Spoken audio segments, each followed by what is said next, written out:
అందరికీ నమస్కారం. Welcome back to Krakow JEE Telugu. మనందరికీ తెలిసిన standard JEE success blue print ఏంటి?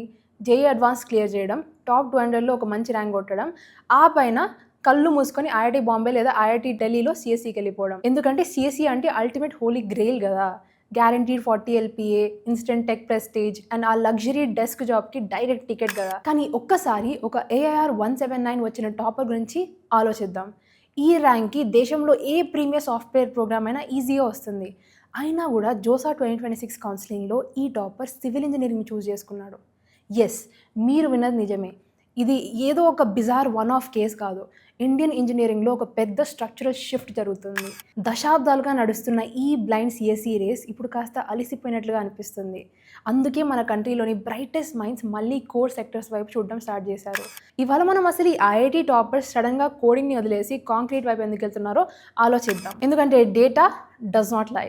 మనం JoSAA 2026 round 1 cut off data కనుక గమనిస్తే వచ్చే నెంబర్స్ నిజంగా మైండ్ బ్లోయింగ్గా ఉంటాయి. ఐఐటీ బాంబే సివిల్ 2025లో దీని ఓపెనింగ్ ర్యాంక్ 2666 దగ్గర ఉండింది. కానీ 2026లో అదే నెంబర్ ఏకంగా 385కి జంప్ అయింది. ఐఐటీ ఢిల్లీ సివిల్ కనుక చూసామనుకో, ఇక్కడ జంప్ అయితే ఇంకా షాకింగ్. 2025లో 30 ఉన్న ఓపెనింగ్ ర్యాంక్ 2026 వచ్చేసరికి 179కి చేరింది. ఒక్కసారి కాంటెక్స్ట్ కోసం చూస్తే ఐఐటీ బాంబే సిఎస్ఈ అరౌండ్ 65 ర్యాంక్కి, ఐఐటీ ఢిల్లీ సిఎస్ఈ అరౌండ్ 123 ర్యాంక్కి క్లోజ్ అయ్యాయి. దీన్ని బట్టి ఏమర్థమవుతుంది? టాప్ 200 ర్యాంకర్స్ గతంలో తాము స్కిప్ చేసిన సివిల్ సీట్లను ఇప్పుడు యాక్టివ్లీ ఫిల్ చేస్తున్నారు. హిస్టారికల్ ట్రెండ్ మొత్తం రివర్స్ అవుతుంది, అది కూడా అబ్సల్యూట్ టాప్ టియర్లో. సో అసలు ఈ సడన్ టర్న్ అరౌండ్కి రీజన్ ఏంటి? దీని వెనుక మెయిన్గా 2 రీజన్స్ ఉన్నాయన్నమాట. రీజన్ 1 వచ్చేసి AI anxiety and global tech slowdown. Generative AI చాలా ఫాస్ట్గా అడ్వాన్స్ అవుతుంది. దీనివల్ల routine coding and entry level software రోల్స్లో ఒక రకమైన అన్సర్టనిటీ క్రియేట్ అవుతుంది. రీసెంట్గా జరిగిన లే ఆఫ్స్, టెక్ సెక్టర్లోని వాలటిలిటీ చూశాక స్టూడెంట్స్ కేవలం షార్ట్ టర్మ్ హైప్ని మాత్రమే కాదు, లాంగ్ టర్మ్ కెరియర్ స్టెబిలిటీ గురించి కూడా ఆలోచించడం స్టార్ట్ చేశారు. సెకండ్ రీజన్ వచ్చేసి ఇండియాస్ ఇన్ఫ్రాస్ట్రక్చర్ బూమ్. ఇదే టైంలో ఇండియా ఒక జైగాంటిక్ ఇన్ఫ్రాస్ట్రక్చర్ ట్రాన్స్ఫర్మేషన్లో ఉంది. ఇండియా ఒక నేషనల్ ఇన్ఫ్రాస్ట్రక్చర్ పైప్లైన్ వర్త్ అక్షరాల $2.24 ట్రిలియన్. ఇందులో high speed railways, highways, urban transport, smart cities లాంటి వేల ప్రాజెక్ట్స్ ఉన్నాయి. ఈ ప్రాజెక్ట్స్ అన్నింటికి top class civil engineering talent అవసరం. దీనివల్ల ఎల్ఎన్టీ లాంటి పెద్ద ఇన్ఫ్రాస్ట్రక్చర్ కంపెనీస్తో పాటు ఎన్హెచ్ఏఐ, సిపిడబ్ల్యూ లాంటి పబ్లిక్ సెక్టర్ ఆర్గనైజేషన్స్లో కూడా భారీగా హైరింగ్ ఆపర్చునిటీస్ ఉన్నాయి. టెక్లో స్టార్టింగ్ ప్యాకేజెస్ బాగున్నా, కోర్ సెక్టర్స్లో life long stability, impact and career security లాంటివి ఉన్నాయి కాబట్టి టాపర్స్ అటువైపు తిరుగుతున్నారు. కానీ ఒక్క నిమిషం ఆగండి. ట్రాక్లో మేము ఎప్పుడు రియాలిటీ గురించే మాట్లాడతాం, బ్లైండ్ హైప్ గురించి కాదు. దీనంతరం సివిల్ ఇంజనీరింగ్ శాలరీ సడన్గా సిఎస్ఈ కంటే దాటెళ్ళిపోయాయా? Absolutely not. ప్లేస్మెంట్ స్టాటిస్టిక్స్లో ఇప్పటికి కూడా సిఎస్ఈదే upper hand. IIT Kanpur 2024 data కనుక చూసామనుకో, సిఎస్ఈ అండర్ గ్రాడ్యుయేట్కి మీడియం ప్యాకేజ్ అరౌండ్ 40.7 ఎల్పీఏ ఉంది. సివిల్ది అరౌండ్ 15.7 ఎల్పీఏ మాత్రమే. స్టార్టింగ్లో ఇది చాలా పెద్ద income gap.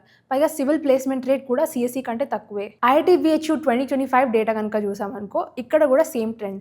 సిఎస్ఈలోనే higher medium package and higher package ceilings ఉన్నాయి.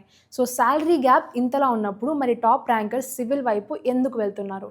The answer is hybrid strategy. ఇప్పుడున్న ఓల్డర్ ఐఐటీస్ అని చాలా ఫ్లెక్సిబుల్ అకాడమిక్ సిస్టమ్స్ని ఆఫర్ చేస్తున్నాయి. స్మార్ట్ స్టూడెంట్స్ ఏం చేస్తున్నారంటే సివిల్ ఇంజనీరింగ్ ద్వారా ఐఐటీ బాంబే లేదా ఐఐటీ ఢిల్లీ లాంటి బ్రాండ్ వాల్యూని సొంతం చేసుకొని దాంతోపాటు side by side AI, data science, computing లేదా ఫైనాన్స్లో స్కిల్స్ బిల్డ్ చేసుకుంటున్నారు. దీనివల్ల వాళ్ళకు ఒక పవర్ఫుల్ హైబ్రిడ్ ప్రొఫైల్ క్రియేట్ అవుతుంది. టాప్ ఐఐటీ కోర్ బ్రాంచ్ ఇచ్చే స్టెబిలిటీ మరియు బ్రాండ్ వాల్యూ ఒకవైపు, టెక్ స్కిల్స్ ఇచ్చే అప్సైడ్ గ్రోత్ మరొక వైపు. ఈ కాంబినేషన్లో వాళ్ళు smart infrastructure, consulting, analytics, digital construction, sustainability and tech driven core స్టార్టప్స్లోకి ఈజీగా ఎంటర్ అవ్వచ్చు. Ultimately Indian engineering mindset mature అవుతుంది ఫ్రెండ్స్. కేవలం జేఈ ర్యాంక్ రాగానే బ్లైండ్గా కంప్యూటర్ సైన్స్ని కనెక్ట్ చేసే రోజులు మారిపోతున్నాయి. టాప్ స్టూడెంట్స్ ఇప్పుడు data, macro trends, career stability and long term opportunities అన్నిటినీ మైండ్లో పెట్టుకొని వాళ్ళ బ్రాంచ్ని సెలెక్ట్ చేసుకుంటున్నారు. మీరు కనుక ఒక ఫ్యూచర్ జేఈ ఆస్పిరెంట్ అయితే దీన్ని ఒక పెద్ద లెసన్గా తీసుకోండి. కేవలం హైప్ లేదా హర్డ్ మెంటాలిటీ చూసి మీ బ్రాంచ్ని చూస్ చేసుకోకండి. డేటాని నమ్మండి, మీ ఇంట్రెస్ట్ని అర్థం చేసుకోండి. మరి ఈ కట్ ఆఫ్ షిఫ్ట్ పైన మీ ఒపీనియన్ ఏంటి? ఒకవేళ మీకు ఛాన్స్ వస్తే టాప్ ఐఐటీలో సివిల్ తీసుకుంటారా లేకపోతే సిఎస్ఈ తీసుకుంటారా? కింద కామెంట్స్లో మాకు చెప్పేసేయండి. ఇలాంటి మరిన్ని authentic and data driven JEE counselling insights కోసం ఇప్పుడే క్రాకో జేఈ తెలుగుకి సబ్స్క్రైబ్ చేసేసేయండి and click that bell icon. See you in the next video. Bye bye.